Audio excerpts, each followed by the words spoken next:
آج میرا آپ سے سوال یہ کہ کیا آپ کو معلوم ہے کہ وہ کون کون سے کام ہیں، وہ کون کون سے طریقے ہیں، کون کون سے انداز ہیں جن کے ذریعے آپ جلد اللہ تعالیٰ کے قریب ہو سکتے ہیں، یا جو آپ کو اللہ تعالیٰ کے قریب کرنے والے ہیں؟ کیونکہ آپ سے ایک بات میں نے کہی تھی اور اس کو آپ ایک کی پوائنٹ بنا لیجئے کہ ہمیں سالوں کا نہیں، مہینوں کا نہیں، ہفتوں کا نہیں، گھنٹوں کا نہیں، لمحوں کا استعمال جاننا ہے. ٹھیک ہے نا؟ یہ ایک کی اسٹیٹمنٹ ہے ٹائم مینجمنٹ میں. ہمیں لمحوں کو استعمال کرنے کا سلیقہ سیکھنا ہے. اور پھر میں نے ایک اور بات کہی تھی آپ کو کہ صرف استعمال نہیں بلکہ بہترین استعمال سیکھنا ہے. اور بہترین استعمال کے لیے ہمیں پھر بہترین کام آنے چاہیے، معلوم ہونے چاہیے کہ بہترین کام کون سے ہیں. تو یہاں چند ایک مثالیں آپ کو دوں گی کہ وہ کون لوگ تھے جنہوں نے اللہ کا قرب پانے کے لیے اپنی زندگیاں بہترین طریقے پر آرگنائز کر لیں، جس سے وہ اپنے وقت سے بھرپور فائدہ اٹھا کے گئے. ایک بزرگ کہتے ہیں اگر ایک دن میں اپنے کسی ذکر میں کوئی کمی کر دوں تو پھر ممکن نہیں کہ اگلے دن اس کمی کو پورا کر سکوں، کیونکہ اس دن کا نامہ اعمال اس چیز کے بغیر چلا گیا، خالی. اس بات کو سمجھنے کے لیے آپ یوں کر سکتے ہیں کہ ہمارا ہر دن ایک خالی صفحہ ہے ہماری ڈائری کا جو روزانہ ہمیں ملتا ہے. گویا ہر روز صبح سب کو ایک خالی پیپر مل جاتا ہے شام تک کے لیے یا اگلی صبح تک کے لیے، جو اس کے اعمال نامے کا کاغذ ہے. ہر روز کی طرح مثلاً آج بھی آپ کو آپ کے اعمال نامے کا کاغذ ملا ہوا ہے، جس پر صبح سے لے کر رات تک کے آپ کے سارے کام ریکارڈ ہوتے ہیں. کیا کیا آپ نے سب لکھا جاتا ہے. وَكُلُّ كَبِيرٍ وَصَغِيرٍ مُسْتَطَرٍ، ہر چھوٹی بڑی بات لکھی چلی جا رہی ہے. ٹھیک، لمحہ لمحہ اس میں شو ہو رہا ہے کہ آپ نے کہاں گزارا، چاہے مختلف رنگوں سے یا مختلف ڈیزائنوں سے. یا اس صفحے کو آپ اپنا دن سمجھ لیجیے ایک، یا اس سے آپ اپنے آپ کو کمپیئر کر لیجیے. یہ صفحہ ہے ایک، اس میں مختلف رنگ لگے ہوئے ہیں، مختلف لکیریں ہیں، مختلف رنگ ہیں. کہیں ایک رنگ ہے، کہیں دوسرا ہے، کہیں تیسرا ہے، کہیں پورا ہے، کہیں آدھا ہے، کہیں کٹا ہوا ہے، کہیں ایک طرف کو جھکا ہوا. آپ سمجھیے کہ یہی آپ کے سارے دن کے کام ہیں. اس طرح اپنے دن کو آپ شو کر سکتے ہیں، یا آپ مثلاً مختلف جگہوں پر مختلف کلرز کے ساتھ یا مختلف ڈیزائنز کے ساتھ یا کچھ گیپس چھوڑ کے کچھ خلا، یعنی مختلف کاموں کو آپ سمبلائز کر سکتے ہیں، مختلف شکلوں یا رنگوں یا ڈیزائنوں بنا سکتے ہیں. ٹھیک ہے، وہ ہے آپ کی زندگی کا ایک دن. اور جو آپ میں سے آرٹسٹ ہیں وہ اسکیچ بھی کر سکتے ہیں. ٹھیک ہے، اسکیچ کر سکتے ہیں آپ. ہر ایک کے اوپر یہ اسائنمنٹ لازم نہیں، لیکن آپ میں سے جن کو اللہ نے صلاحیت دی ہے میں ان سے ریکویسٹ کروں گی کہ وہ دوسروں کو سمجھانے کے لیے کوئی ایسا ایک ماڈل تیار کر لیں. ایک دن کا نقشہ بنائیں، کس میں ایک دن میں ہم جو کچھ کرتے ہیں اس کو مختلف رنگوں سے صرف شو کریں. کہیں کالا رنگ لگائیں برے اعمال کے لیے مثلاً، کہیں گرین رنگ لگائیں اپنے معمولات کے لیے، کہیں نمازوں کو شو کریں، کہیں عبادت کو شو کریں، کہیں حقوق العباد کو شو کریں، کہیں اپنے پڑھائی کو. اور ہر ایک کے جیسے رولز ہیں اس کے مطابق اس کے جو گولز ہیں، ایک ڈیلی گولز کی جو لسٹ ہے آپ کی، اس کو آپ شو کر سکتے ہیں. اب دیکھیے کہ جب تک ہم اپنے اہداف مقرر نہیں کرتے، اپنے گولز متعین نہیں کرتے، اس وقت تک ہمارے اوقات یا ہمارا ٹائم ایٹ رسک ہے، نقصان پر ہے. جلد از جلد اپنے فرائض اور اپنی ذمہ داریوں کی لسٹ بنا کر سامنے رکھ لیں کہ مرنے سے پہلے کیا کیا کر لینا چاہیے آپ کو، کون کون سے قرضے چکا دینے چاہیے، کون کون سے حق ادا کر دینے چاہیے، کون کون سے فرائض پورے کر لینے چاہیے.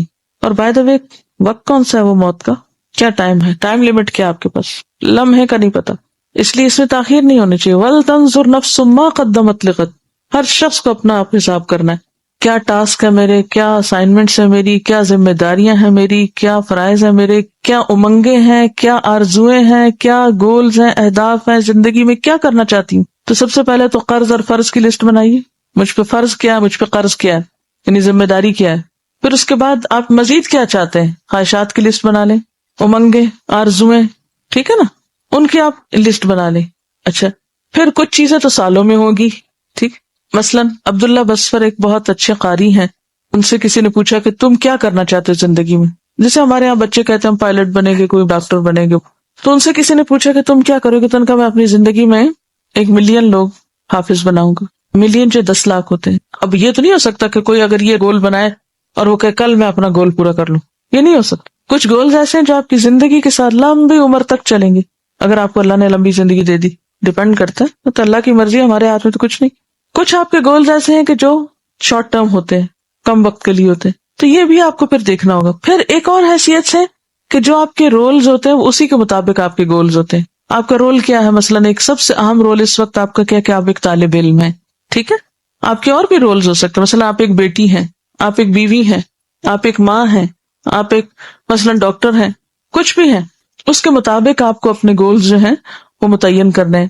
اگر آپ اپنے طالب علم ہونے کی حیثیت سے اپنے گولز متعین کر لیں کچھ، کہ آپ کو ہر روز کیا کیا کام کرنا ہوتا ہے، اس کی ایک لسٹ ہونی چاہیے آپ کے پاس کہ میرا ڈیلی ہوم ورک یہ ہے، میرا روز کا کام یہ ہے. ان گولز میں اضافہ بھی ہوتا چلا جائے گا، ٹھیک ہے نا.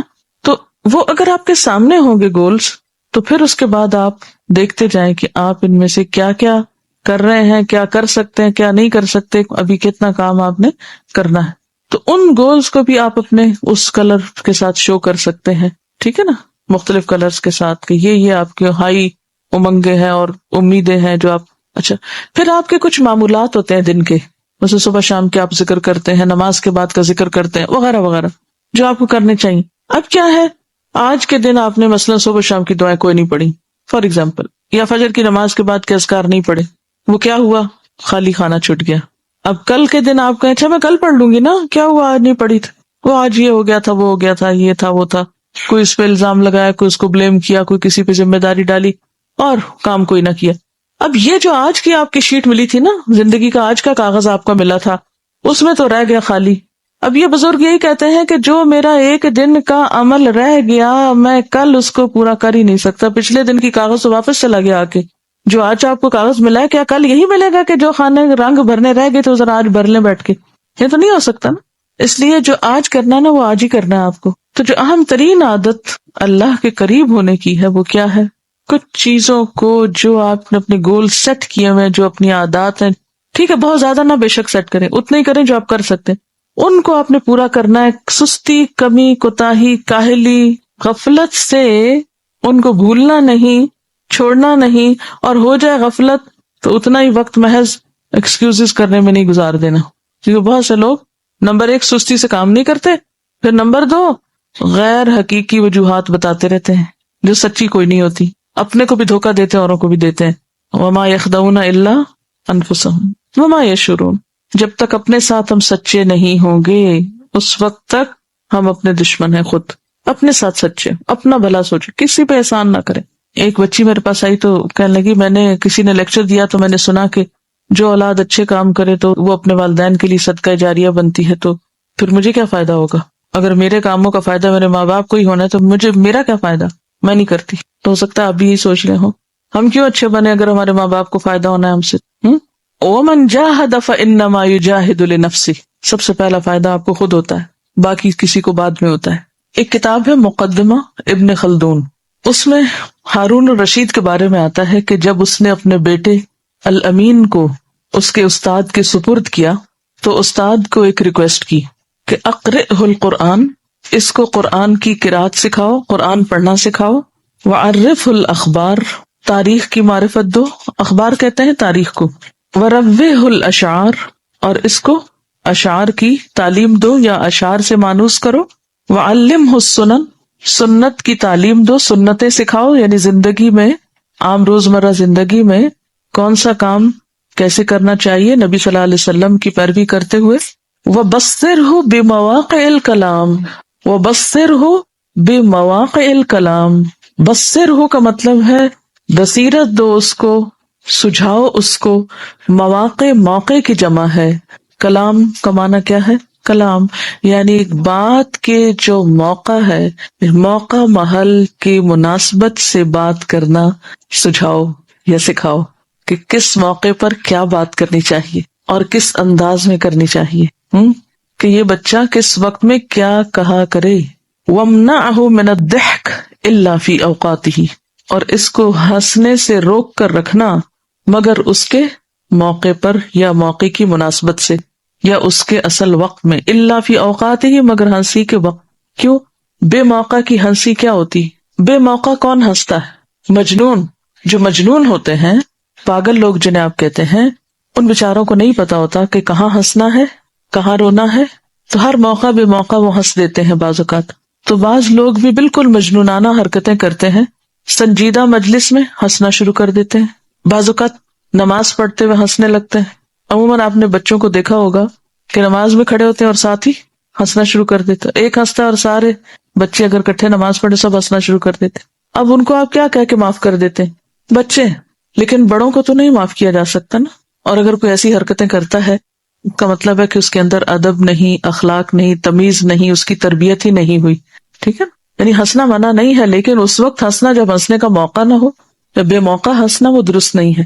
اسی طرح بے موقع کی بات حماقت ہے، مثلا موضوع کوئی چل رہا ہے، بات کوئی ہو رہی ہے اور ایک شخص اٹھ کے بالکل irrelevant بات کرتا ہے، غیر موضوع، غیر مناسب، غیر متعلق، جس کو آپ کہیں گے، کیا کہیں گے آپ اس کو؟ کہ اس کا دماغ درست ہے؟ بات کس کی ہو رہی ہے اور یہ اس میں کیا کہہ رہا ہے؟ ایسا شخص کون ہوتا ہے؟ غیر حاضر دماغ، ناسمجھی کی علامتیں ہیں نا یہ۔ تو یہ سمجھداری پیدا کرنی ہوتی ہے، یہ تربیت سے آتی ہے، اور اس کے لیے یا تو ماں باپ تربیت کرتے ہیں یا پھر استادوں کا فرض ہے کہ وہ تربیت کریں اپنے طالب علموں کی، اپنے شاگردوں کی۔ لیکن والدین کو تو وقت ہی نہیں ہے، جن کے پاس کھانے کو نہیں، ان کے پاس یہ عذر ہے کہ ہم کیا کریں، بچوں کے لیے اگر کمائے نہیں تو ان کو بھوکا مارے۔ جن کے پاس زیادہ ہے وہ زیادہ کی وجہ سے اتنے مشغول ہیں کہ ان کو اپنے انٹرٹینمنٹ اور اپنے مصروفیات سے وقت نہیں، لہذا نسلوں پہ نسلیں بگاڑ کا شکار ہیں۔ اور پھر اسکولوں کا مقصد تعلیم دینا تو رہ گیا ہے، تربیت شاید ان کی ذمہ داری میں سے نہیں۔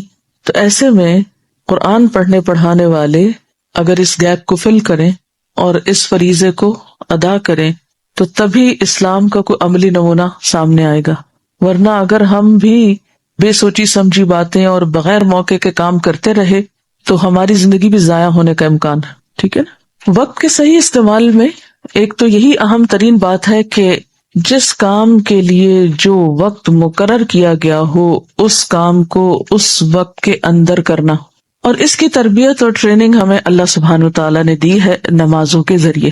اور ہمارے سہل پسند نفسوں پر سب سے بھاری کیا ہے؟ نماز۔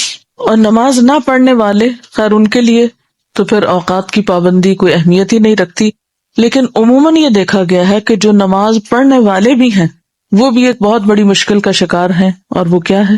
افضل وقت یا وقت کے اندر نماز پڑھنا۔ عموماً اس کا اہتمام نہیں ہوتا، اور یہ کس کی صفت بتائی گئی؟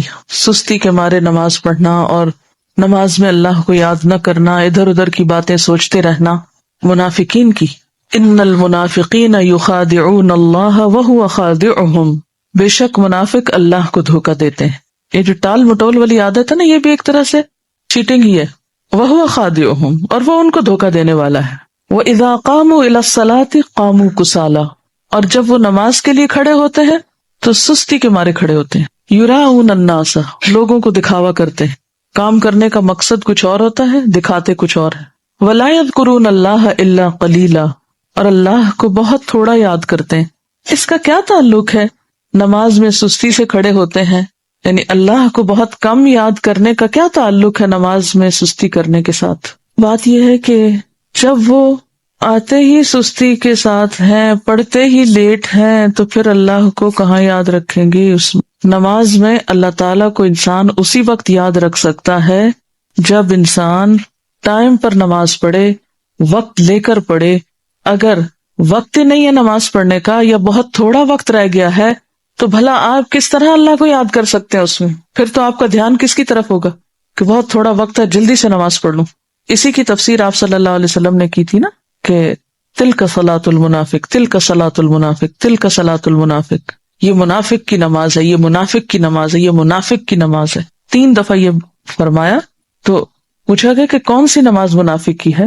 فرمایا کہ وہ شخص جو سورج کے پیلا پڑنے کا انتظار کرتا رہتا ہے، اچھا ابھی تو وقت ہے، ابھی کافی ٹائم ہے، پڑھ لیتا ہوں نا، حتیٰ کہ جب غروب ہونے کے قریب ہوتا ہے وہ تو نماز کے لیے اٹھتا ہے اور 2-4 ٹھونگے مار لیتا ہے، جس طرح مرغا زمین سے دانہ چننے کے لیے ٹھونگے مارتا ہے، اور اس میں وہ اللہ کو کچھ بھی یاد نہیں کرتا۔ جلدی کی نماز میں پھر اللہ تعالیٰ کی یاد تو نہیں ہوتی ہے، اور جلدی کے 2 ہی سبب ہو سکتے ہیں، جلدی نماز پڑھنے کے 2 ہی سبب ہو سکتے ہیں، ایک تو یہ کہ سستی، اور دوسرے دیر سے پڑھنا، یعنی نماز میں دل ہی نہ ہونا، سستی ہے، نماز کو ایک بوجھ سمجھنا، تو جب نماز کے لیے کھڑے ہوئے تو بس جلدی سے بوجھ اتار کے پھینکا. اور دوسرے تاخیر ہو گئی تو اب جلدی پڑھنی پڑے گی. اسی لیے جو شخص اول وقت میں نماز پڑھتا ہے اس کے پاس کافی ٹائم ہوتا ہے، انف ٹائم ہوتا ہے، وہ اطمینان سے پھر نماز پڑھتا ہے، پھر اللہ کو یاد بھی کرتا ہے. اوقات کے صحیح استعمال میں اہم ترین چیز کیا ہے؟ جس کام کا جو وقت ہے اس کو اس وقت کے اندر کیا جائے، اور اس کی تربیت نماز سے شروع کی جائے. آپ سب اگر یہ چاہتے ہیں نا کہ آپ کا وقت صحیح استعمال ہو تو اس کا آغاز کیجئے نماز کو صحیح وقت پر پڑھنے سے، صحیح وقت پر پڑھنے سے. یہ الگ بات ہے کہ طویل نماز پڑھیں تو پھر آخری وقت میں آپ جا پہنچے، جیسے نبی صلی اللہ علیہ وسلم فجر کی نماز اندھیرے میں شروع کرتے تھے اور اتنی لمبی پڑھتے تھے کہ روشنی ہو جاتی تھی، وہ تو ایک الگ بات ہے. اسی طرح اگر آپ ظہر کی نماز پڑھے بغیر یہاں سے چل پڑتے ہیں، مثلاً گھر جاتے ہیں، بالکل تھوڑا سا وقت بچتا ہے، مجھے بتائیے کہ آپ میں سے کتنے لوگ اطمینان سے نماز پڑھ سکتے ہیں؟ نہیں پڑھ سکتے. ایٹ لیسٹ آپ فرض تو سکون کے ساتھ پڑھ کے نکلا کریں، سنت گھر جا کے پڑھ لیں، فرض تو پڑھ کے جائیں. اگر فرض نماز بھی، کیونکہ قیامت کے دن سب سے پہلے کس چیز کا حساب ہوگا؟ نماز کا حساب ہوگا. بہت سے لوگ باتوں میں لگے رہتے ہیں، ادھر ادھر وقت ضائع کرتے ہیں، اور پھر جب نماز کا وقت ہوتا ہے تو جلدی جلدی میں نماز پڑھ لیتے ہیں. تو وقت کے صحیح استعمال میں سب سے پہلے فرائض کو صحیح وقت پہ ادا کرنا. اسی طرح آپ دیکھیے روزہ ہے، روزے کے لیے اللہ تعالیٰ نے وقت مقرر کر رکھا ہے، رمضان کا مہینہ مقرر کر دیا. اگر یہ مقرر نہ ہوتا تو ہم میں سے کتنے لوگ تھے جو پابندی کر سکتے سال میں 1 مہینہ مسلسل روزے رکھنے. اسی سے آپ اندازہ لگائیے کہ اوقات کا مقرر کرنا کسی کام کے لیے کس قدر ضروری ہے، اور اس کے لیے آپ کو پری پلاننگ کرنی پڑے گی. یہ پری پلانڈ ہونا چاہیے. اگر آپ پلاننگ نہیں کریں گے کہ کون سا کام کب کرنا ہے تو اوقات ضائع ہوتے رہیں گے. کون سا کام کب کرنا ہے اور کب تک کر لینا ہے، مکمل کر لینا ہے. رمضان سے پہلے روزہ کتنے بھاری لگ رہے ہوتے ہیں، آتے ہیں تو پھر جاتے وقت کتنی اداسی ہوتی ہے. اٹ مینس کہ ہم کر سکتے ہوتے ہیں، لیکن اگر ہمیں پابند نہ کیا جاتا نا، ہم پہ فرض نہ ڈالا جاتا، تو شاید ہم کہتے ہم تھک گئے ہیں، 1 دن چھوڑ کے 1 دن رکھ لیتے ہیں، پھر 1 دن چھوڑ کے 1 دن کرتے کرتے 2 مہینے ہو جاتے، نہ یہ کام کر پاتے نہ وہ کر پاتے. اسی لیے منافقین کے بارے میں کیا کہا گیا؟ مذبذبین بین ذالک لا الہ الا ولا الہ الا. منافقین کی ایک اور کوالٹی کیا بتائی گئی؟ کہ وہ مذبذب، ڈاواں ڈول رہتے ہیں تذبذب میں، نہ ادھر کے نہ ادھر کے. تو جو شخص بھی اس طرح زندگی گزارے کہ اس کی زندگی تذبذب میں ہو، نہ ادھر کا ہو نہ ادھر کا، وہ کس کام میں ایکسل کرے گا؟ وہ کس چیز میں ایکسل کرے گا؟ کس چیز میں وہ آگے جائے گا؟ اور یاد رکھیے آخرت میں جو آپ کا مقام ہے نا، اس کی ایک جھلک یہ آپ کی دنیا کی زندگی ہے. جس طرح یہاں زندگی گزار رہے ہیں نا، جس درجے میں خیر بھلائی نیکی کے جس درجے میں آپ یہاں کھڑے ہیں، اپنی عبادات میں، اخلاق میں اور باقی معاملات میں، قیامت کے دن بالکل اسی کا دوسرا حصہ آپ کو دیا جائے گا. اور اگر آپ نے اپنے اوقات یہاں ضائع کر دیے نا، اور اپنے اوقات سے صحیح طور پر فائدہ نہیں اٹھایا، اپنے فرائض کو اعلیٰ درجے میں ادا نہیں کیا، تو کل قیامت کو کس بات کا اجر چاہتے ہیں آپ؟ کن بلند درجات کی بات کرتے ہیں؟ جب کرنے کا وقت تھا اس وقت تو کچھ اور کرتے رہے، جب نیکی کے کام کرنے کا وقت تھا اس وقت میں تو ادھر ادھر کے شغل کرتے رہے. اب آگے قیامت کے دن کہ ہمیں جنت کے اعلیٰ درجات چاہیے، یہ کیسے ممکن ہے؟ تو بات یہ ہے کہ ہم کام کر سکتے ہیں، صرف نفس کو ڈھیل دیتے ہیں، لمبی لمبی آرزویں باندھتے ہیں، آج کا کام کل پہ ڈالتے ہیں، اور پھر کچھ بھی نہیں کرتے سوائے حسرت و یاس کے. پر ہاتھ کیا آ سکتا ہے؟ تو ایک بات یہ ہے کہ اپنے آپ کو ڈھیل نہ دیا کریں. اچھا کر لوں گی، پھر کر لوں گی، پھر کیا ہوا؟ نہیں، خود کو ایک کے بعد ایک چیز میں پابند کریں، باندھیں، روکیں، کھینچیں کہ نہیں یہ تو کرنا ہی کرنا ہے. بس اب بچوں کے ساتھ آپ دیکھیں کہ مائیں کتنی جدوجہد کرتی ہیں، ان کا جی چاہتا ہوم ورک کرنے. کتنے بچے ہیں جو خود آ کے خوشی سے اپنے کرسی میں اس پہ بیٹھ کے ہوم ورک کرتے ہوں، پکڑ پکڑ کے، کھینچ کھینچ کے، اور پھر جب عادت ہو جاتی ہے تو اگلے سالوں میں کیا ہوتا ہے؟ پھر کہنا نہیں پڑتا. تو کوئی بھی اچھا کام ہو، نیکی کا کام ہو، خیر اور بھلائی کا کام ہو، شروع میں آپ کہیں گے نہیں یہ تو ہو ہی نہیں سکتا، میرے لیے تو ناممکن ہے، میں نہیں یہ کر سکتی، میرے بس میں نہیں ہے. لیکن اگر آپ واقعی ارادہ کر لیں تو سب کچھ بس میں ہے، ہو سکتا ہے، کر سکتے ہیں اور کر جائیں گے. اور یہ کام آپ کو اپنے لیے خود ہی کرنا پڑے گا. اس کے لیے آپ اپنے نیکی کے کام، خیر اور بھلائی کے کاموں میں اوپر جانے کے لیے ٹارگٹ رکھا کریں. کیسے؟ مثلاً آپ اس کو ایک پہاڑ کے اوپر چڑھنے سے تعبیر کریں یا اس سے تشبیہ دیں. آپ اپنے ٹارگٹ رکھیں، اچھا مجھے اتنی دیر میں یہاں تک پہنچ جانا چاہیے.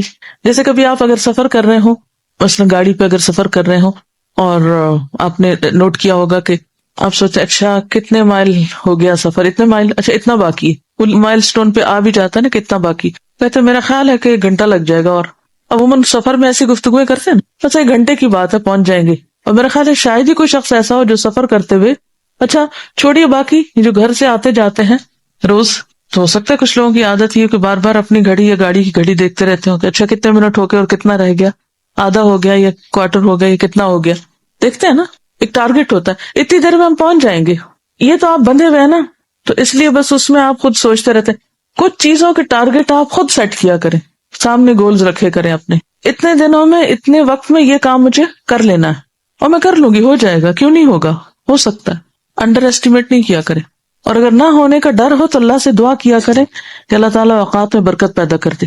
اچھا تو بات میں یہ کر رہی تھی کہ ایک دم سے بڑے بڑے ہائی ہوپس اور ہائی گولز نہ بھی رکھیں اگر، تو چھوٹے چھوٹے رکھا کریں، جب ایک تک پہنچ جائیں تو اس سے کیا ہوگا، ایک سینس آف اچیومنٹ ہوگی نا، کانفیڈینس ڈیولپ ہوگا، پھر اس کے بعد ایک اگلا اور رکھ لیں، پھر اگلا، پھر اگلا، اگلا کرتے کرتے آپ وہاں تک پہنچ جائیں گے۔ اگر آج آپ دنیا میں جنت الفردوس کو اپنا گول بناتے ہیں جیسا کہ بنانے کو کہا گیا ہے، آپ صلی اللہ علیہ وسلم نے فرمایا کہ جب تم اللہ سے مانگو تو کیا مانگو، جنت الفردوس مانگو، کیونکہ وہ جنت کا اعلیٰ ترین حصہ ہے۔ اچھا ہم کبھی کسی کو کہیں یا کوئی ہم سے کہے تو ہم کیا کہتے ہیں، میں تو اس قابل ہوں ہی نہیں کہ وہاں پہنچ جاؤں، اس لیے کچھ کرنے کی ضرورت ہی کیا، میرے تو بس میں ہی نہیں، پہلے سے ہی سوچ لیتے ہیں یہ نہیں ہو سکتا، یہ بس خیال ہے۔ تو جو شخص اپنے کاموں کی ابتدائی مایوسی سے کرتا ہے اس سے پھر کس چیز کی توقع رکھی جا سکتی؟ صحابہ کرام اس سے برعکس سوچتے تھے، وہ جنت کو پانے کی سچی طلب اور تڑپ رکھتے تھے، اور واقعی وہ سمجھتے تھے کہ ایسا ہو سکتا ہے، اور اس کے لیے وہ ہر چیز چھوڑنے کو تیار ہو جاتے تھے، جان ہو، مال ہو، کچھ بھی چھوڑنے کو۔ اب دیکھیں نا، جو پہاڑ کی چوٹی پہ چڑھنا چاہتا ہے وہ زمین چھوڑے گا نا، جہاں کھڑا وہ چھوڑے گا نا، وہ چھوڑ کے اوپر پہنچے گا نا، تو کچھ پانے کے لیے کچھ دینا تو پڑتا ہے۔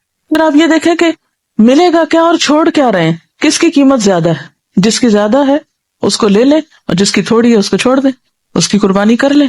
اچھا اس کو ایک اور چھوٹی سی مثال سے سمجھیں، مثلاً عبداللہ بن عبد الملک کہتے ہیں کہ ہم اپنے والد کے ساتھ جب سفر کر رہے ہوتے تھے تو ہمارے والد ہم سے کہتے، سبحوا حتی تأتوا تلک الشجرہ، اچھا تم سب بچوں تسبیح کرو جب تک وہ درخت آ جائے، یعنی سفر کر رہے ہیں، پہلے تو وہ اونٹوں اور گھوڑوں وغیرہ پہ سفر ہوتا تھا، تو صحراؤں میں دور دور درخت نظر آتے تھے، وہ گھنے درخت بہت زیادہ تو نہیں تھے عرب کے ملک میں، ایک جگہ سے چل رہے وہ دور ایک درخت نظر آ رہا ہے، تو بچوں کو کام لگا دیتے، جب تک وہ درخت آتا ہے تم تسبیح کرنا شروع کر دو، وہ کہتے ہم کرتے جاتے، فنسبح حتی نأتیہا، کہتے جب ہم اس پہ پہنچ جاتے تو اگلا کوئی درخت دکھا دیتے، اچھا کبروا حتی تأتوا تلک الشجرہ، اللہ اکبر پڑھتے رہو جب تک وہ درخت آ جائے، اچھا وہ ہم پڑھتے رہتے، اور پھر جب اس پہ پہنچتے تو کچھ اور ٹارگٹ دے دیتے، اس پہ پہنچتے کچھ اور دے دیتے، اور اس طرح سفر بھی ختم ہو جاتا، دلچسپ ہو جاتا، اور اس کے ساتھ ساتھ نیکیاں بھی ملتی، وہ وقت کا کتنا بہترین استعمال ہوتا۔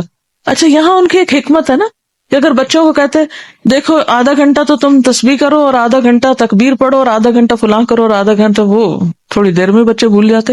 اب جب وہ نصب العین سامنے آ گیا کہ وہاں تک پہنچتے ہوئے یہ کام کرنا ہے، تو ایک پلاننگ ہے نا۔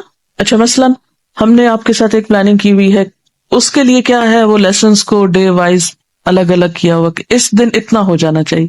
اب بعض اوقات کیا ہوتا ہے، وہ سسٹم خراب ہو سکتا ہے اور آپ کا ٹارگیٹ جو ہے وہ پورا نہیں ہو سکتا۔ اب یہ تو نہیں ہم کر سکتے کہ اس کو چھوڑ دیں کہ آج کا ٹارگیٹ نہیں پورا تو چھوڑ دیتے، نہیں، اس کو اگلے دن زیادہ کام کر کے پورا کر لیں، اور جو ایک ڈیڈ لائن ہے وہاں تک اس کو مکمل کریں۔ باقی بہت سی بیچ میں ایسی چیزیں آ جاتی ہیں جو مرضی کے خلاف ہوتی ہیں، انسان کو مشین نہیں، مشین بھی ہو تو مشینیں بھی خراب ہوتی ہیں، ٹھیک ہے نا، مشینیں بھی خراب ہو جاتی ہیں، انسان کے ساتھ بیماری بھی ہے، مسائل بھی ہیں، بہت سی چیزیں لگی ہوئی ہیں، لیکن ان میں سے کسی بھی چیز کو اپنے راستے میں رکاوٹ نہیں بننے دینا چاہیے کہ اچھا اب یہ ہو گیا تو اب سب بیٹھ جاؤ، سب کام چھوڑ دو۔ ہم تو انتظار میں رہتے ہیں کہ کوئی ایسی ایمرجنسی ہو، خدا نخواستہ کوئی چیز ہو تو ہم ذرا آرام کر لیں، خوش ہو جائیں کہ شکر ہے کام نہیں کرنا پڑا۔ نہیں، اپنے ٹارگٹ مقرر کر رہے اور چھوٹے چھوٹے رکھتے جائیں، جب اس کو اچیو کر لیں تو اگلے پہ، اگلے سے اگلے پہ، اگلے سے اگلے پہ، تو انشاءاللہ آپ اس طرح اپنے اوقات کو صحیح طور پر استعمال کریں۔ آپ دیکھیں کہ اللہ تعالیٰ سارا سال ہم سے پابندی کراتے ہیں چھوٹے یونٹ میں، یعنی دن کے 5 حصوں میں 5 نمازیں پڑھوا کر، پھر سال میں روزے رکھوا کے، پھر اسی طرح زکوٰۃ، پھر اسی طرح حج، سب ٹائم کے ساتھ بندھے ہوئے ہیں نا. تو اپنے کاموں کو، جیسے پہلے بھی میں نے کہا تھا، اپنے کاموں کو اوقات کے ساتھ باندھ لے.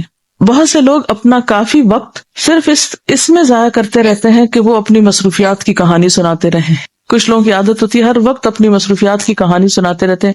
تھوڑا سا کام کر لیتے ہیں، پھر اگلے وقت میں اس قصے کو دہراتے ہیں. اچھا پہلے میں نے یہ کیا، پھر یہ کیا، پھر یوں ہوا، پھر وہ آیا، پھر وہ گیا، پھر وہ رودات سنا کے پھر اگلا کوئی کام شروع کرتے ہیں. بولا اس کا کیا مقصد ہے؟ پھر جو کوئی کام نہیں کرتے، گلٹ ہوتی ہے اندر، پھر اس کا تذکرہ کرتے رہتے ہیں. کوئی پوچھے نہ پوچھے دہرائے چلے جاتے ہیں قصہ. اپنا وقت بھی ضائع کرتے ہیں، دوسرے کو بھی سنا کے بور کرتے ہیں. یہ جو زبان کی حفاظت ہے لغویات سے، بیکار گفتگو سے، اس سے خاص طور پر بچنے کی کوشش کریں. اپنی گفتگو کا اگر آپ حساب کرنے لگیں گے نا تو انشاء اللہ تعالیٰ آپ کے وقت کا بہت سا حصہ جو ہے وہ بہت اچھے کاموں میں استعمال ہونے لگے گا. بہت سے لوگ زبان کی حفاظت سے مراد صرف یہ لیتے ہیں کہ جھوٹ نہ بولو، چغلی نہ کرو. وہ تو ہے ہی، وہ تو نہیں کرنی چاہیے، لیکن جو بہت کثرت کلام جو ہے یہ درست نہیں ہے. اللہ تعالیٰ کو جو چیزیں ناپسند ہیں ان میں مال کا ضائع کرنا اور قیل و قال. قیل و قال کیا ہے؟ کہا گیا اور اس نے کہا، وہ یہ کہہ رہا تھا، یہ کہہ رہی تھی، فلاں نے یہ کہا، فلاں کا یہ قول ہے، فلاں نے یہ فرمایا، بس اسی قسم کی باتیں. تو اگر آپ اپنی گفتگو کا حساب انشاءاللہ رکھیں گے کہ زائد ضرورت نہ بولیں، اور اس کے لیے بھی ٹارگٹ رکھیں. جیسے میں نے اگلے مہینے کا رکھا ہوا ہے کہ میں اپنی گفتگو میں مزید کمی کروں گی. یہ چونکہ میرا اپنا ایک ٹارگٹ ہے تو آپ کو ایک راز فاش کر رہی ہوں، اور اس کے لیے خصوصی دعائیں کرنی ہے میں نے کہ یا اللہ میری گفتگو میں صرف وہ بچے جو واقعی ضرورت ہے، اور زائد ضرورت کلام کی عادت مجھ سے چھڑا دے. کلاس میں تو چلے ٹھیک ہے، سکھانے کے لیے بولنا تو ہے، لیکن اپنا حساب خود کرنا چاہیے نا. اور ایک مشکل یہ بھی ہے، مجھے ریسنٹلی اس کا بہت زیادہ احساس ہو رہا ہے کہ کہتے ہیں نا لقمان حکیم سے کسی نے پوچھا تھا حکمت کہاں سے سیکھی، تو اس نے کہا احمقوں سے. تو بعض اوقات انسان دوسروں کی گفتگو سے یہ سیکھتا ہے کہ کس شخص کی گفتگو میں کتنا ایسا فالتو تھا، یعنی جو آپ پہ ایک بوجھ بننے لگتا ہے. تو پھر آپ سب سے پہلے تو اپنے اندر سے وہ نکالیں. تو اس میں یہ ہے کہ جب دوسرے لوگ ایسی گفتگو کرتے ہیں جو آپ پہ بھاری ہوتی ہے، تو پھر سب سے پہلے آپ اس گفتگو کو اپنی کلام سے نکال دیں. ایک اور بات یہ ہے کہ جو انسان کی عمر زیادہ ہوتی جاتی ہے، تو آپ نے نوٹ کیا ہوگا کہ اس میں بھی شاید معلومات زیادہ جمع ہو جاتی ہیں اندر، یا معلوم نہیں کیا مشکل ہوتی ہے، تو گفتگو طوالت پکڑنے لگتی، یا پھر اپنے اوپر کنٹرول کم ہو جاتا ہے انسانوں کا. یہ بھی ایک وجہ ہوتی ہے. اس بات سے بہت ڈر لگتا ہے مجھے کہ انسان کا سیلف کنٹرول کم ہو جائے. سارے قوا کمزور ہو جاتے ہیں نا، حافظہ کمزور ہو جاتا ہے. اب جب حافظہ کمزور ہے، ابھی یاد ہی نہیں رہا کیا کہا، پھر وہی بات کر دی، پھر وہی کر دی، وقت تو ضائع ہوا نا. کتنی ضروری ہے یہ بات کہ ہم ان تمام خرافات سے بچنے کے لیے اپنا حساب بھی کرتے رہے، اور خاص طور پر اللہ تعالیٰ سے دعا کریں فالتو بیکار چیزیں زندگی سے نکلے. ترقی یافتہ ممالک میں جو کام کے اوقات ہوتے ہیں اس میں لوگ بالکل نہیں بولتے، یعنی کام کے وقت میں نہیں بولتے. مثلاً ایک کتاب میں نے ایک واقعہ پڑھا تھا کہ ہندوستان کے کچھ لوگوں کا ایک ٹرپ جاپان گیا، تو وہاں انہیں ایک فیکٹری دکھائی گئی، اس میں لوگ کام کر رہے تھے. تو حسب عادت جو ڈیلیگیشن تھا اس نے کام کرنے والوں سے گفتگو شروع کر دی، اچھا یہ آپ کیسے بنا رہے ہیں، یہ کیا ہے، وہ کیا ہے. حالانکہ ان علاقوں میں انتظام ہوتا ہے کہ آپ فیکٹری دیکھیں خاموشی کے ساتھ، اور جو کچھ وہاں ہو رہا ہے اس سب کو ایک اسکرین پر الگ سے ایکسپلین کیا جاتا ہے. وہ ہر ایک سے جا کے آن دا اسپاٹ نہیں آپ پوچھ سکتے. تو صاحب لکھتے ہیں جو اس میں شریک تھے کہ کسی نے کسی بات کا جواب نہیں دیا. ان لوگوں نے اس طرح ظاہر کیا گویا یہ بات ان سے کی نہیں جا رہی، کسی اور سے بات ہو رہی ہے. اچھا اب ہوا یہ کہ جب بریک ہوئی فیکٹری میں تو وہ صاحب جو ان کی بات کا جواب نہیں دے رہے تھے وہ آئے اور انہوں نے کہا کہ اصل میں ہم کام کے اوقات میں بات نہیں کرتے، کام کا وقت کام کا وقت ہے. اچھا اس کی ٹریننگ بھی ہمیں اللہ تعالیٰ نے دی ہے، کہاں؟ نماز میں. اگر آپ نماز پہ غور کریں تو نماز اگر ہماری درست ہو جائے اور نماز کا ہم صحیح فائدہ اٹھائیں تو ہماری ساری زندگی درست ہو سکتی، سارے عمل درست ہو سکتے ہیں. اچھا ہم لوگ اگر اپنے کام کے اوقات میں بولنا چھوڑ دیں ایٹ لیسٹ، تو آپ دیکھیں گے کہ کام بھی جلدی ختم ہو جائیں گے. ہمارے کام لمبے کیوں چلتے ہیں؟ کام ختم ہو کے کیوں نہیں دیتے؟ ہم کھانا پکا رہے ہیں یا کھانا کھا رہے ہیں یا کوئی بھی کام کر رہے ہیں تو آپ نے دیکھا ہوگا کہ وہ کام آدھے گھنٹے کا کام تھا، وہ گھنٹے سے بھی آگے نکل گئے، ہم ٹارگٹ میٹ ہی نہیں کر سکے. تو ٹائم ٹیبل سارا ہی ڈسٹرب ہو گیا. کئی لوگ ٹائم ٹیبل بناتے ہیں اور پھر خود بھی اس کی پیروی نہیں کرتے، اس کو فالو نہیں کرتے. تو اب کیا ہوتا ہے کہ وہ کچھ بھی نہیں کر پاتے زندگی میں. تو اس میں اگر کام کے اوقات میں مثلاً آپ نے اگر اپنے پڑھائی کے لیے جو وقت مقرر کیا نا گھر میں، آپ اس وقت میں کسی ایسی جگہ چلے جائیں جہاں آپ پھر اس ٹائم میں بات نہ کریں کسی. اچھا، بعض لوگوں کا حال کیا ہوتا ہے، یہاں سے جاتے ہی بستہ کھول لیتے ہیں، کتاب کھول کے بیٹھ گئے، اور وہ بھی قرآن شریف. اچھا، پڑھ رہے ہیں، ساتھ اس کو کوئی انسٹرکشن دے رہے ہیں، پھر پڑھ رہے ہیں، اس کے ساتھ بات کر رہے ہیں، پھر پڑھ رہے ہیں، پھر 4-5 گھنٹے وہ بھی ساتھ ہے، وہ بھی ساتھ. گھر والے یہ امپریشن لے رہے ہیں کہ وہاں سے کام بہت زیادہ ملتا ہے، اور یہ تو سارا وقت ہی کام کرتے رہتے ہیں. آپ بھلے ان سے باتیں کریں، لیکن ان کو بھی سیٹسفیکشن نہیں ہوتی کہ آپ نے ان سے کوئی بات کی، اور پڑھائی بھی نہیں ہو پاتی. تو اس کے لیے آپ کیا کر سکتے کہ جاتے ہی بستہ نہیں کھولیں، آپ جائیں، جو بھی آپ کی روٹین ہے، نماز کی، آرام کی، کھانے کی، گھر والوں کو ٹائم دینے کی، گھر کے کسی کام کی، یا کچھ بھی جو بھی ہے اسے کر لیں. اور پھر آپ مثلاً مغرب تک ایک ٹارگٹ رکھیں کہ یہ ٹائم میرا ہے گھر والوں کے لیے، کھانا پکانے کے لیے، یا جو بھی آپ کے ذمہ ڈیوٹی ہے، 2 گھنٹے ہیں، 3 ہیں، 4 ہیں، جتنے بھی آپ کو ملے اس میں وہ کر لیں. اس میں آپ کتابوں کی طرف نہ جائیں. جب اس سے آپ فارغ ہو جائیں تو پھر آپ گھر والوں کو اس پر ٹرین کریں آہستہ آہستہ کہ اب آپ کے پڑھنے کا وقت آ گیا ہے، اب سب یہاں سے چلے جائیں یا آپ وہاں سے نکل جائیں.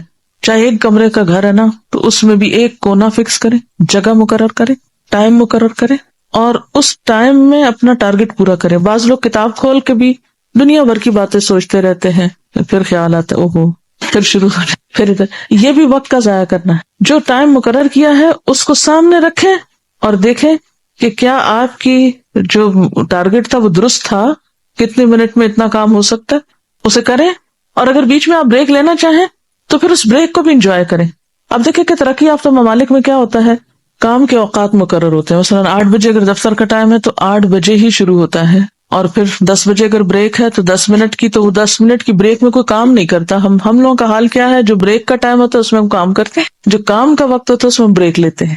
اچھا، پھر اسی طرح پھر اگلا کام کا وقت ہے تو اس میں پھر یکسوئی سے کام. تو آپ کو معلوم ہے کہ ویسٹ میں گھنٹوں کے اعتبار سے پے دی جاتی، مہینے کی تنخواہ نہیں ہوتی، وہاں ہفتہ وار ہوتی ہے عموماً، اور ہفتے میں بھی ہر دن کے الگ آورز کاؤنٹ کیے جاتے ہیں. عموماً فیکٹریز میں وہاں کیا بنا ہوا ہے، کارڈ ہوتا ہے، یعنی جب ایک شخص کام کے لیے انٹر ہوتا ہے تو وہ ایک مشین سے کارڈ گزارتا ہے، وہ ٹائم نوٹ ہو جاتا ہے، اتنے بجے آئے تھے اس تاریخ کو. جب نکلتے ہیں تو تب بھی، تو جب سیلری لینی ہوتی تو اس کارڈ سے اس کا وہ ڈاٹا جمع ہو جاتا ہے کہ اس شخص نے اتنے گھنٹے کام کیے، اتنے گھنٹے. مثلاً اگر ایک شخص ہر روز صرف 5 منٹ لیٹ آتا ہے، صرف 5 منٹ، تو 5 دنوں میں، اگر وہاں عموماً 2 دن چھٹی ہوتی ہے، تو 5 دنوں میں وہ کتنے منٹ لیٹ آیا، 25 منٹ. اب وہ 25 منٹ کی سیلری کاٹ لیں گے، تو کاٹ لی جاتی ہے وہاں، کیونکہ 25 منٹ ایک اچھا خاصا وقت ہے. ہمارے ہاں 5 منٹ تو کیا، گھنٹوں کے حساب سے لوگ لیٹ پہنچتے ہیں کام پر، اور ندامت بھی نہیں ہوتی ان کو کہ انہوں نے کوئی نقصان کیا ہے، اپنا بھی اور جہاں وہ کام کر رہے ہیں ان کا بھی. اور اس میں دنیا میں باقاعدہ مقابلے ہیں، اور ہر سال یہ دیکھا جاتا ہے کہ اس سال کس ملک میں ورکنگ آور کتنے تھے، ایک ایوریج شخص نے کتنے گھنٹے روز کام کیا، کیونکہ وہاں بیکاری کا تو سوال پیدا نہیں ہوتا الا ہی کہ کوئی بیمار ہو. اب مثال کے طور پر یہ ایک اسٹیٹسٹکس ہے میرے سامنے، 1970 میں امریکہ میں ایوریج ہفتہ وار کام 39.8 گھنٹے تھا، 1975 میں 39.5 تھا، 1980 میں، یعنی ہر 5 سال کا یہ انہوں نے جائزہ لیا، 39.7 تھا. یہ 0.7 0.5 0.8 کا کیا مطلب ہے کہ یہ بھی گنا گیا ہے. جاپان میں 43.3 70 میں، 38.8 75 میں، اور پھر 41.2 80 میں. اسرائیل میں 42.1 1970 میں، 40.3 75 میں، 38.3 80 میں. کہ یہ قوم نے جو کام کیا ہے اتنے گھنٹے روز. اور اس میں پھر مقابلہ ہے کہ نمبر 1 اس عرصے میں کون تھا، نمبر 2 کون تھا، نمبر 3 کون تھا. کوئی مسلمان ملک اس لسٹ میں شامل نہیں ہے. یہ بتا رہی ہے کہ ڈھارکی میں ایشیا کا سب سے بڑا ایگرو کیمیکل کا پلانٹ ہے، اور اس میں توسیع ہوئی تو چائنا سے خواتین ورکرز آئیں، تو لوگوں نے کہا کہ یہ عورتیں کیا کام کریں گی، تو آپس میں بہت باتیں کریں گی. لیکن انہوں نے اتنی اوقات کی پابندی اور محنت کے ساتھ اپنے کام کو کیا کہ وقت سے پہلے اپنا ٹارگٹ مکمل کر لیا، یعنی وقت سے پہلے اپنا گول اچیو کر لیا، اور وقت سے پہلے جو پلانٹ تھا اس کی جو توسیع کا کام تھا وہ مکمل ہو گیا. اور کام کے اوقات میں بالکل بات نہیں کرتی تھی، ایک بریک میں وہ والی بال کھیلتی، چھٹی کے وقت سوئمنگ کرتی، اور بہت ایکٹیولی سب کام ہو رہا تھا. ہمارے ہاں نہ کام کے وقت میں کام کی عادت ہے، نہ ہی کام کا احترام ہے. ہاں تمنائیں بہت بڑی ہیں، کیا چاہتے ہیں، دین کی خدمت چاہتے ہیں، دنیا کے کام تو محنت کے بغیر ہوتے نہیں. دین کا کام ایک ایسا کام ہے جو بغیر کسی منصوبہ بندی کے، بغیر کسی محنت کے خود ہی ہو جاتا ہے. ہمارے ہاں تو جمعے کی چھٹی بھی نہیں ہے، اس میں بھی کام ہے. کیا سکھایا گیا ہے کہ اذا قضیت الصلاۃ فانتشروا، جب نماز ہو جائے تو فانتشروا فی الارض فابتغوا من رزق اللہ، کام کرو، رزق تلاش کرو. تو ہمیں اگر ہم واقعی چاہتے ہیں کہ اپنے اوقات کو صحیح استعمال کریں تو نمبر 1 پلاننگ بے حد ضروری ہے، اور اس کے لیے گولز، اور گولز بھی ہر شخص کے مختلف ہوں گے. ہر شخص کے گولز اس کے رولز کے مطابق ہوں گے. جو آپ کے رولز ہیں، کچھ رولز تو آپ کے مینڈیٹری ہیں جن کو آپ تبدیل نہیں کر سکتے. مثلاً ایک ماں ہے، گول تبدیل نہیں کر سکتی. اسی طرح مثلاً آپ طالب علم ہیں تو آپ کا یہ رول تبدیل ہو جائے گا کچھ عرصے کے بعد. تو اب آپ اپنی زندگی میں یہ دیکھیے کہ آپ کے اوپر کیا کیا ذمہ داریاں ہیں، آپ کی اس وقت کی موجودہ حیثیتیں کیا ہیں. مثلاً آپ ایک بیوی ہیں، مثلاً آپ ایک بیٹی ہیں، مثلاً آپ ایک طالب علم ہیں، مثلاً بہن ہیں. اپنے مختلف رولز کو دیکھ لیجیے امپورٹنٹ ہے.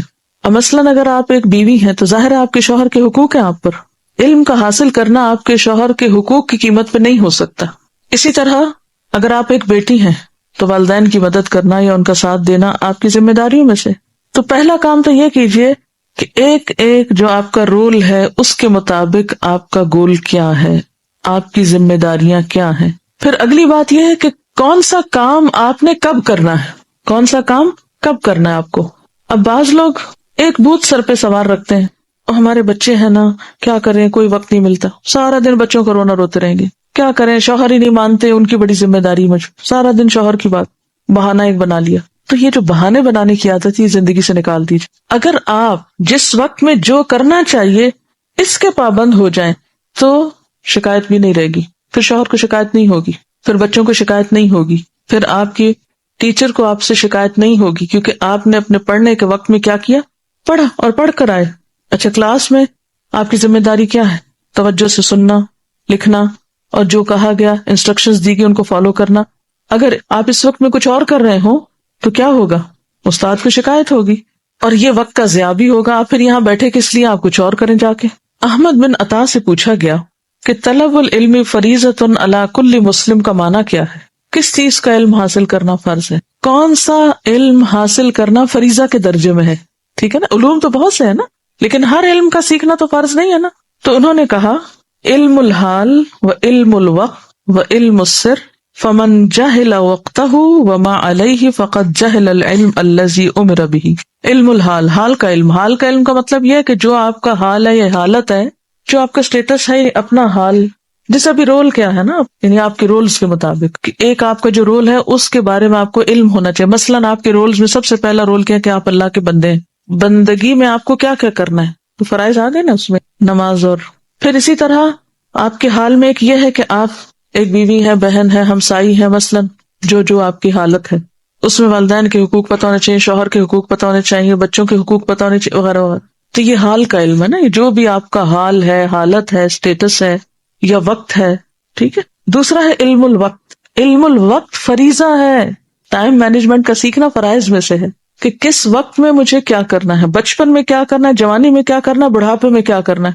ہمارا حال کیا ہے، جو بس وقت آتا ہے گزار دیتے ہیں، پہلے سے نہیں پتا کہ ہمیں کیا کرنا ہے، نہ اپنے لیے پتا ہے نہ بچوں کے لیے پتا ہے. پھر اسی طرح عبادات کا وقت کیا ہے، تعلیم کے اوقات کیا ہونے چاہیے. اور انہوں نے بہت اہم بات کی تھی کہ فمن جہل وقتہ، جو وقت کے علم سے، یعنی وقت کے بارے میں جاہل ہے، اور اس بات سے جاہل اللہ علم ہے کہ وما علیہ، کہ کس وقت میں اس کی ذمہ داری کیا ہے، کس وقت میں کس چیز کا ٹائم ہے. فقط جہل العلم، ایسے شخص کا علم سے کوئی تعلق نہیں، وہ علم سے بھی ناشنا ہے. کتنی بڑی بات ہے یہ. طلب العلم فریضۃ علی کل مسلم. تو یہ کون سا فریضہ ہے؟ دو چیزیں مینلی ہو گئی. ایک تو یہ ہے کہ اپنی ذمہ داریاں پہچانیں، اپنے رولز کو ڈٹرمن کریں، اور ہر رول کے تحت آپ کے اوپر کیا کیا ذمہ داری ہے، اور پھر ہر ذمہ داری کو ادا کرنے کا وقت کیا ہے. اور اس کے بعد ہر چیز کی ایک حد ہے، لمٹ ہے، کہ مثلاً نماز خشوع سے پڑھنی ہے، لیکن یہ نہیں کہ آپ اتنی لمبی کر دیں کہ آپ کے کھانے کا وقت نکل جائے. اب آپ کا اس وقت رول کیا؟ مثلاً اگر میرے بچے چھوٹے ہیں، دودھ پیتے بچے ہیں، تو میری نمازیں وہ نہیں ہو سکتی ہیں نا جو شادی سے پہلے جتنی لمبی ہو سکتی ہیں. شادی کے بعد یہ بچوں کے ساتھ اتنی لمبی نماز نہیں ہو سکتی. بچہ اگر رو رہا ہے، چیخ رہا ہے، چلا رہا ہے تو میری نماز آٹومیٹکلی چھوٹی ہو جائے گی. اب مثلا میں تدریس کا کام کر رہی ہوں یا ساتھ اور تھوڑا بہت، تو ان اوقات میں عمر کے مختلف حصوں کے ساتھ مختلف اوقات رہے ہیں. مثلا جب میں طالب علم تھی اس وقت بھی میں سکھاتی تھی، لیکن اس وقت جیسے ہفتے میں ایک دفعہ. جب شروع میں سکھانا شروع کیا تبھی علم اتنا پختہ نہیں تھا، اس وقت تھوڑا تھوڑا پڑھایا، بہت کم سکھایا، 2 آیتیں 3 آیتیں. پھر اس کے بعد جب باقاعدہ استاد بنی تو اس میں تھوڑا اور اس کو انکریز کیا. پھر شادی ہوگی، پھر بچے تھے، پھر ہفتے میں 1-2 دفعہ درس دیتی رہی. پھر اس کے بعد تھوڑے بچے اور بڑے ہوئے اور وقت ملا، اس کو اور انکریز کر لیا. یعنی ساری ذمہ داریاں سامنے رکھ کے صرف پرسنٹیج طے کر لیں کہ کس وقت آپ کا کون سا رول زیادہ اہم ہے اور اس کے لیے آپ کو کتنا وقت چاہیے، اور کب آپ کی عمر کے کون سے حصے میں کون سی ذمہ داریاں نسبتاً کم ہو گئی اور اب کس اور چیز کو آپ کا زیادہ وقت چاہیے. تو کام سارے اگر آپ کو پتا ہوں، جیسے پہلے میں مثال دی تھی نا کہ سارے کاموں کو ایک رنگ دے دیجیے زندگی میں، تو وہ پرسنٹیج کم زیادہ ہوتی رہے گی. مثلا جب میں طالب علم تھی تو یہ 8 گھنٹے جو اب میرے کام میں گزرتے ہیں وہ 8 گھنٹے صرف پڑھنے میں گزرتے تھے. اس وقت پڑھانے میں 8 گھنٹے نہیں گزرتے تھے، یا اور مینجمنٹ کے کاموں میں 8 گھنٹے نہیں گزرتے تھے. اسی طرح جب بچے چھوٹے تھے تو اس وقت اوقات اور طرح کے تھے، بڑے ہوئے تو اور طرح کے ہوئے، کچھ اور بڑے ہوئے تو کچھ اور اوقات میں تبدیلی ہو گئی. تو یہ آپ لوگ جب تک اپنے حال کو نہیں جانیں گے کہ آپ کا اس وقت حال کیا ہے، آپ کے اوپر کس کس طرف سے پریشر ہے، آپ کے اوپر کون کون سے کام ہیں، ان سب کو لکھ لیجیے. جو کام آپ کو بادر کرتے ہیں، جو لوگ آپ کو پریشان کرتے ہیں، یہ کرو یہ کرو، سب لکھ لیں. تو ایک اس طرح کی ایکویشن سی بنا لیں، کام اکول ٹو وقت. اس کام کے لیے اتنا وقت درکار ہے مجھے، اور اس وقت کو اسی کام کے لیے استعمال کرنا ہے. اس میں اگر کوئی ناروا پریشر ڈالے تو اس پریشر کا مقابلہ کرنا ہے پھر. اور اگر آپ تنکوں کی طرح ہلکے ہو کے ہر چیز پہ بہتے چلے گئے تو پھر تو آپ کچھ بھی نہیں کر سکیں، پھر کہیں ٹھہریں گے آپ. اور یہ جو انسان کے اندر ایک کیفیت آتی ہے نا کہ ڈٹرمینیشن کی اور پختگی کی، اللہ کی مدد سے آتی، صبر کے ساتھ آتی. جلد بازی کو زندگی سے نکال دے تو پھر آتی. چھوٹی چھوٹی باتوں پہ پریشان ہو جانا، چھوٹی چھوٹی باتوں پہ بڑے بڑے فیصلے کر لینا، چھوٹی چھوٹی باتوں پہ، جیسے کل بھی شاید بات کی تھی جذباتیت کی، تو آپ کو جذباتیت زندگی سے نکالنی ہوگی. لوگوں کی باتوں کی پرواہ چھوڑ دیں، کیونکہ جب ہم لوگوں کی باتوں کی پرواہ کرنے لگتے ہیں تو ہم چاہتے ہیں ایک دن میں لوگ پلٹ جائیں، نہیں پلٹ سکتے. چھوڑ دیں، آپ ان کو پلٹ جائیں گے جب انہوں نے پلٹنا ہوگا. میرے ساتھ ریسنٹلی 1-2 واقعات ہوئے. کچھ عرصہ پہلے بہت شدت سے میری مخالفت ہو رہی تھی، بہت زیادہ. اب بھی خیر کم نہیں یا ختم نہیں ہوئی، لیکن بہت زیادہ شدید قسم کی. وہ وقت تھا کہ جس میں اگر میں اس رو میں بہہ جاتی تو شاید میں کام نہ کر پاتی. لیکن میں نے ان سب چیزوں کو ایک طرف رکھا کہ ان کا میری زندگی سے کوئی تعلق نہیں. اگر لوگوں کو میرے بارے میں غلط فہمی ہے یا مس انڈرسٹینڈنگ ہے اور میں اپنی جگہ سچی ہوں، تو ایک وقت آئے گا کہ لوگوں کو خود ہی سمجھ آ جائے گی. اور اگر میں اس میں اپنا کام چھوڑ کے اور لوگوں کی باتوں کا جواب دینے بیٹھ جاؤں گی تو جو کر رہی ہوں اس میں رکاوٹ آ جائے گی. اور یہ سب تو شیطان کا شر ہے ہی، اس لیے کہ میں جو کر رہی ہوں وہ چھوڑ دوں. تو مجھے وہ نہیں چھوڑنا جو میں کر رہی ہوں. اب کل رات ہی کسی بزرگ کا فون تھا، انہوں نے بہت دفعہ ہمارے آفس میں کال کر کے تو نمبر لیا میرا پرسنل کہ آپ ان سے ضروری بات کرنی ہے. اور بات کیا تھی، ایک طرح سے روندھی ہوئی آواز میں معافی مانگ رہے تھے کہ بیٹی مجھے آپ کے بارے میں پتا نہیں تھا کہ آپ کیا کر رہی ہیں، آپ کون ہیں. لا علمی میں نے آپ کے خلاف بہت باتیں کی ہیں اور بہت برا بھلا کہا ہے آپ کو. اب میں آپ کی کیسٹ سن رہا ہوں، مجھے پتا چلا ہے کہ آپ کیا ہیں اور کیا کر رہی ہیں، تو میں آپ سے بہت معافی چاہتا ہوں. اب وہ عمر میں بھی بڑے اور بزرگ بھی. تو مجھے نعوذ باللہ ایک لمحے کے لیے بھی خیال نہیں آیا کہ اچھا، بلکہ الٹا ان کے لیے دل سے دعا ہی نکلی کہ اللہ تعالیٰ نے اتنی سمجھ دی ہے کہ اپنے سے چھوٹے کسی انسان سے وہ اس طرح کی معذرت کر لے. ہمیں سے کتنے لوگ ہیں یہ جو یہ کر سکتے ہیں کہ کسی کے ساتھ برا کیا اور پھر جا کے کہیں آپ مجھے معاف کر دیں، میں نے آپ کے ساتھ یہ کیا ہے. ہمارے اندر وہ ظرف ہی نہیں ہے. تو اس وقت میں اللہ کا ہی شکر ادا کر رہی تھی اور میں سوچ رہی تھی کہ یہ ایک سائن ہے، سمبل ہے کہ اگر آپ ایک چیز کو حق اور سچ سمجھ کر اس پہ جمے ہو تو مخالفت تو ضرور ہوگی، اور اگر ہوگی تو پھر اللہ ٹیسٹ کرے گا، امتحان لے گا کہ تم پھر بھی جمے رہتے ہو یا پھر ہل جاتے ہو یا چھوڑ دیتے ہو اپنا کام. تو جو آندھی طوفان کے وقت کام چھوڑ کے بیٹھ جائے پھر کیسے آگے چل سکتا ہے. آپ کرتے جائیں، لوگوں کی مس انڈرسٹینڈنگ، لوگوں کی غلط فہمیاں، لوگوں کی باتیں کوئی حیثیت نہیں رکھتی. آپ مجھے بتائیے قیامت کے دن لوگوں کی باتیں ہم کو بچائیں گی؟ لوگوں کی باتیں ہمارے پلے میں اگر وہ غلط ہی کر رہے ہیں اور برا ہی کر رہے ہیں تو وہ بھی ہمارے حسنات میں پڑیں گی. قیامت کے دن ہمارے نیکیوں میں اضافہ ہو جائے گا، اور ہم اپنی طرف سے برا نہیں کر رہے اور ہم کسی کو برا بھلا نہیں کہہ رہے. اس کے باوجود لوگ بغیر جانے ایک بات سنی سنائی پہ چل رہے ہیں تو چلتے جائیں. کیا فرق پڑتا ہے، ہم لوگوں کے تو کچھ کر نہیں رہے. تو آپ جب تک اپنے آپ کو اللہ کے لیے خالص نہیں کریں گے نا تو نیکی کے کام میں ٹھہر نہیں سکتے، کیونکہ آپ کر لوگوں کے لیے رہے ہیں. جس دن لوگوں کی تعریف نہیں ملی تو آپ لازماً بیٹھ جائیں گے. جو لوگ صرف تعریفوں کے بلبوتے پہ کام کرتے ہیں وہ زیادہ دیر نہیں چل سکتے. اللہ تعالیٰ کو سب سے زیادہ جو دعا پسند ہے وہ عافیت کی دعا ہے کہ اللہ ہمیں آزمائشوں سے بچا کے رکھ.